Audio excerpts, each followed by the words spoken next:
अस्सलामुअलैकुम बेटा। Chapter number 1 first year physics. हमारा टॉपिक लास्ट वीक से चल रहा था assessment of total uncertainty in the final result. आपने इसके पहले 4 केस आपने सुने समझे। हर केस बाकायदा ऑब्जेक्टिव और शॉर्ट आंसर के लिए है। आज हम इसका लास्ट केस डिस्कस करेंगे for the uncertainty in timing experiment. आज का हमारा टॉपिक जिस पर हमने बात करना है lecture number 20 for the uncertainty in the timing experiment. जब जब ये पेपर में आया है स्टूडेंट्स, वो तमाम जो प्रैक्टिस नहीं करते, ड्यूरिंग सेशन लेक्चर्स पर तवज्जो नहीं करते, उन्हें कभी भी इस क्वेश्चन का आंसर पता ही नहीं चला। तो इसलिए बेटा एहतियात करें, जो मैं आपको नोट्स दे रहा हूँ यहीं से याद करना है आपने ये टॉपिक, ताकि आपके लिए आसानी हो। बेटा बहुत तवज्जो से आज का हमारा टॉपिक जिस पर आज हमने डिस्कशन करनी है वो है for the uncertainty in the timing experiment. For the uncertainty हमने एरर, डाउट, गैर यकीनियत को समझना है in the timing experiment. Time period वाले किसी भी तजर्बे में टाइम पीरियड में मौजूद कितनी अनसर्टेनिटी, डाउट, एरर है, हमने उसको सीखना है, समझना है। तो सबसे पहले एक डेफिनेशन समझ लें, उसी से ही एक मैथमेटिकल फार्मूला बनेगा। तो बेटा ज़रा फोकस करें। The uncertainty in time period. सबसे पहले तो आपने इस वर्ड पर तवज्जो करनी है, अनसर्टेनिटी इन टाइम पीरियड। ये आपने अनसर्टेनिटी मालूम करनी है, लेकिन किसकी? टाइम पीरियड की, नॉट टाइम। टाइम और होता है, टाइम पीरियड और होता है। आगे मैं इनमें डिफरेंस बताता हूँ आपको। तो सबसे पहली तवज्जो आपने अनसर्टेनिटी, एरर तलाश करना है, लेकिन बेटा किस में? टाइम पीरियड में। टाइम पीरियड के अंदर कितनी अनसर्टेनिटी है ऑफ अ वाइब्रेटिंग बॉडी। एक बॉडी जो वाइब्रेट कर रहा है, अपनी कुछ वाइब्रेशन पूरी करता है, टाइम पीरियड आपने नोट किया, उस टाइम पीरियड में मौजूद अनसर्टेनिटी को आपने तलाश करना है। Can be found. आप ये कैसे मालूम करोगे? यानी टाइम पीरियड में मौजूद अनसर्टेनिटी आपने कैसे मालूम करनी है, इसके लिए आप हाईलाइट करें, याद करें ये सेंटेंस। कैन बी फाउंड आप कैसे मालूम करोगे? Bye dividing. जी बेटा, डिवाइडिंग, बाय डिवाइडिंग। आपने डिवाइड करना है, किसको किस पर? और करें the least count of the timing device by the number of vibrations. आपने अनसर्टेनिटी मालूम करना है टाइम पीरियड की, तो कैसे करेंगे? आपने बेटा डिवाइड करना है। डिवाइड करना है किसको किस पर? Least count of timing device. जो भी टाइमिंग डिवाइस है, जो भी इंस्ट्रूमेंट आला है, उस टाइमिंग डिवाइस के लीस्ट काउंट को डिवाइड करना है किस पर? नंबर ऑफ वाइब्रेशन पर। इस तरह आपको मिलेगा uncertainty in time period. Uncertainty in time period कैसे आएगा? आपने बेटा जहन में रखें, डिवाइड करना है। डिवाइड किसको किस पर डिवाइड करना है? ऊपर पहले है लीस्ट काउंट। लीस्ट काउंट किसका? टाइमिंग डिवाइस का, यानी कि टाइम मेजर करने वाले आले के लीस्ट काउंट। अब टाइम मेजर करने वाला आला है स्टॉप वॉच। बेटा आपने 9th में सुना स्टॉप वॉच 2 तरह के, एक मैकेनिकल, एक डिजिटल। ठीक है जी। तो अब यहाँ पर हमने क्या करना है, जो हमारा टाइमिंग डिवाइस है वो है स्टॉप वॉच। हमने स्टॉप वॉच के लीस्ट काउंट को डिवाइड करना है किस पर, नंबर ऑफ वाइब्रेशन पर। इस तरह हमें मिलेगा अनसर्टेनिटी इन टाइम पीरियड। इन्हीं 3 लाइनों से ये मैथमेटिकल फार्मूला ब्लॉक करें। अनसर्टेनिटी इन टाइम पीरियड, बार बार कह रहा हूँ बेटा, अनसर्टेनिटी किसकी मालूम करनी है, टाइम पीरियड की। कैसे आएगा, बाय डिवाइडिंग। फॉर्मूले में देखें, आप डिवाइड करेंगे किसको किस पर, ऊपर लीस्ट काउंट, नीचे नंबर ऑफ वाइब्रेशन। तो जब भी आप डिवाइड करोगे लीस्ट काउंट को, जी किस पर डिवाइड करना है, नंबर ऑफ वाइब्रेशंस पर। इस तरह आपको मिलेगा अनसर्टेनिटी इन टाइम पीरियड।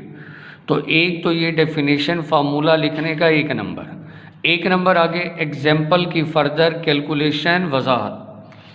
तो बेटा आज के लेक्चर में आपने अनसर्टेनिटी मालूम करनी है टाइमिंग एक्सपेरिमेंट में।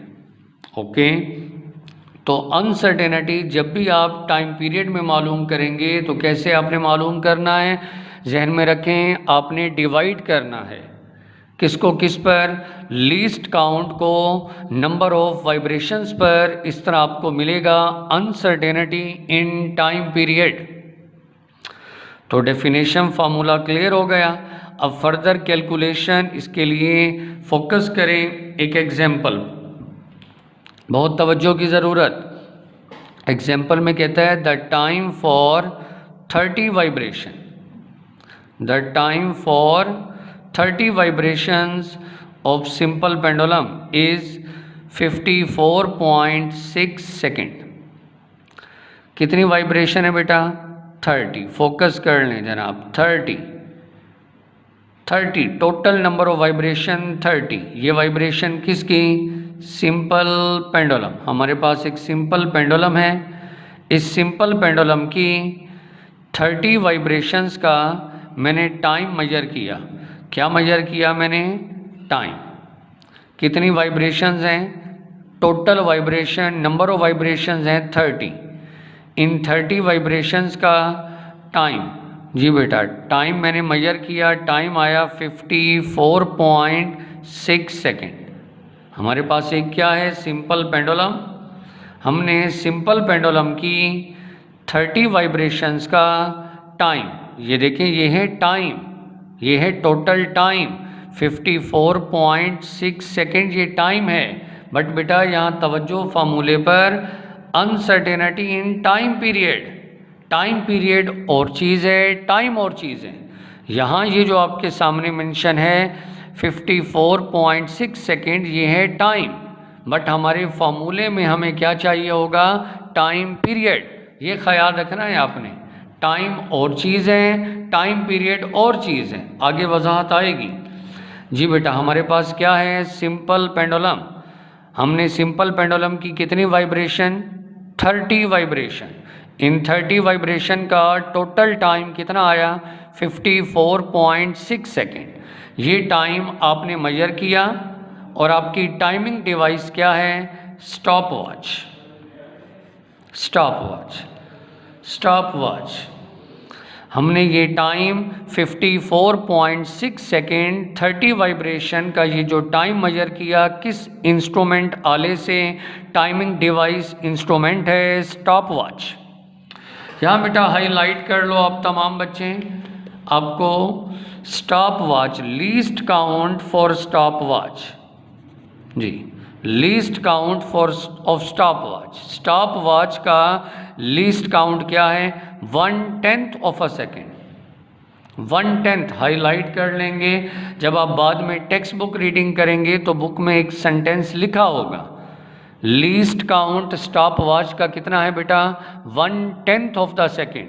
1/10 1/10 सेकेंड, 1 को 10 पर डिवाइड करें तो 0.1 सेकेंड। ये आपके पास क्या आ चुका है, लीस्ट काउंट, स्टॉप वॉच का लीस्ट काउंट। जी बेटा least count of stop watch, ये इम्पोर्टेंट ऑब्जेक्टिव भी है। स्टॉप वॉच का लीस्ट काउंट क्या है, 1/10 of the second, 1/10 second, 0.1 second. देखिए ना, हमें मालूम क्या करना है आज के टॉपिक में, uncertainty in time period, time period में मौजूद अनसर्टेनिटी एरर। फार्मूला क्या था, लीस्ट काउंट बटा नंबर ऑफ वाइब्रेशन। अब बेटा लीस्ट काउंट अभी आपको बताया, स्टॉप वॉच का 0.1 सेकेंड, ठीक हो गया। और आगे नंबर ऑफ वाइब्रेशन कितनी थी, 30। अब आप देखिए ना, दोनों चीज़ें फार्मूले की रिक्वायरमेंट मैंने पूरी कर दी। Uncertainty in time period formula क्या कहता है, दो चीज़ें चाहिए, इनको डिवाइड करना है, लीस्ट काउंट बटा नंबर ऑफ वाइब्रेशन। अब लीस्ट काउंट किसका, स्टॉप वॉच का, और वो कितना है 0.1 सेकेंड, और नंबर ऑफ वाइब्रेशन कितनी है, टोटल 30। तो इस फार्मूले में दोनों चीज़ें हैं, तो मैं आसानी से uncertainty in time period calculate कर सकता हूँ। लेकिन बेटा, अनसर्टेनिटी इन टाइम पीरियड को कैलकुलेट करने से पहले आप बच्चे पहले टाइम पीरियड तो हासिल करो, आप टाइम पीरियड की वैल्यू तो हासिल करो। और टाइम पीरियड ये आपके सामने मैंने जर्नल फार्मूला लिखा है बेटा, टाइम पीरियड का।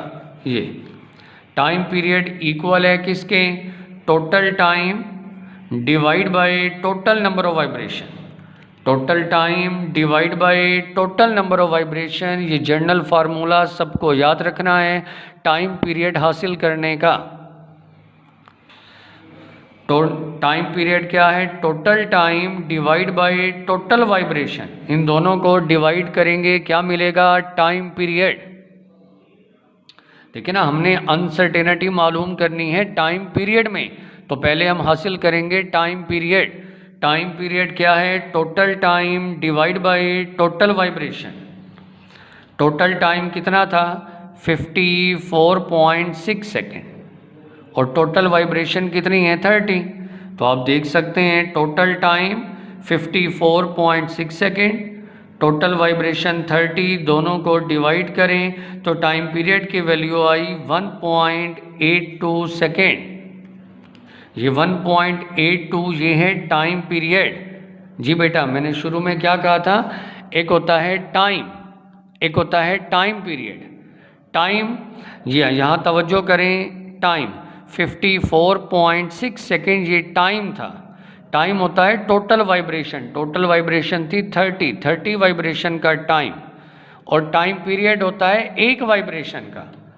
टाइम पीरियड होता है ये टाइम एक वाइब्रेशन का, टोटल वाइब्रेशन का जो होता है वो टाइम कहलाता है, लेकिन एक वाइब्रेशन का जो टाइम होगा वो टाइम पीरियड कहलाएगा। तो इसी का formula total time divide by total number of vibration.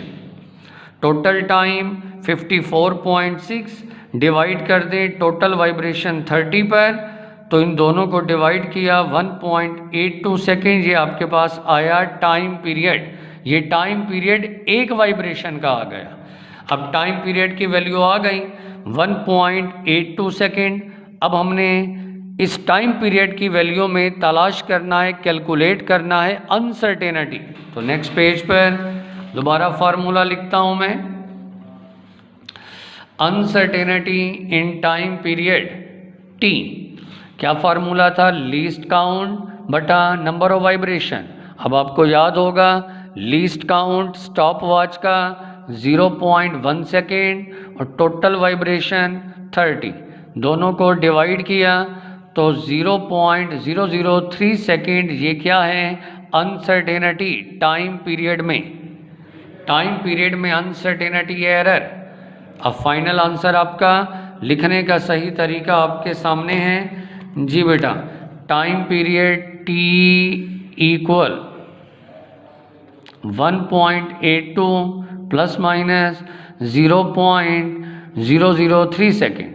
ये 1.82 ये क्या है आपके पास, टाइम पीरियड है, और उस टाइम पीरियड में मौजूद एरर 0.003 सेकेंड। तो ये आपके सामने ये टाइम पीरियड की वैल्यू मेजरमेंट, और उस मेजरमेंट में मौजूद जो अनसर्टेनिटी 0.003 सेकेंड, ये तो ये फाइनल आंसर आपके सामने आ गया। यहाँ ये हमारा टॉपिक मुकम्मल।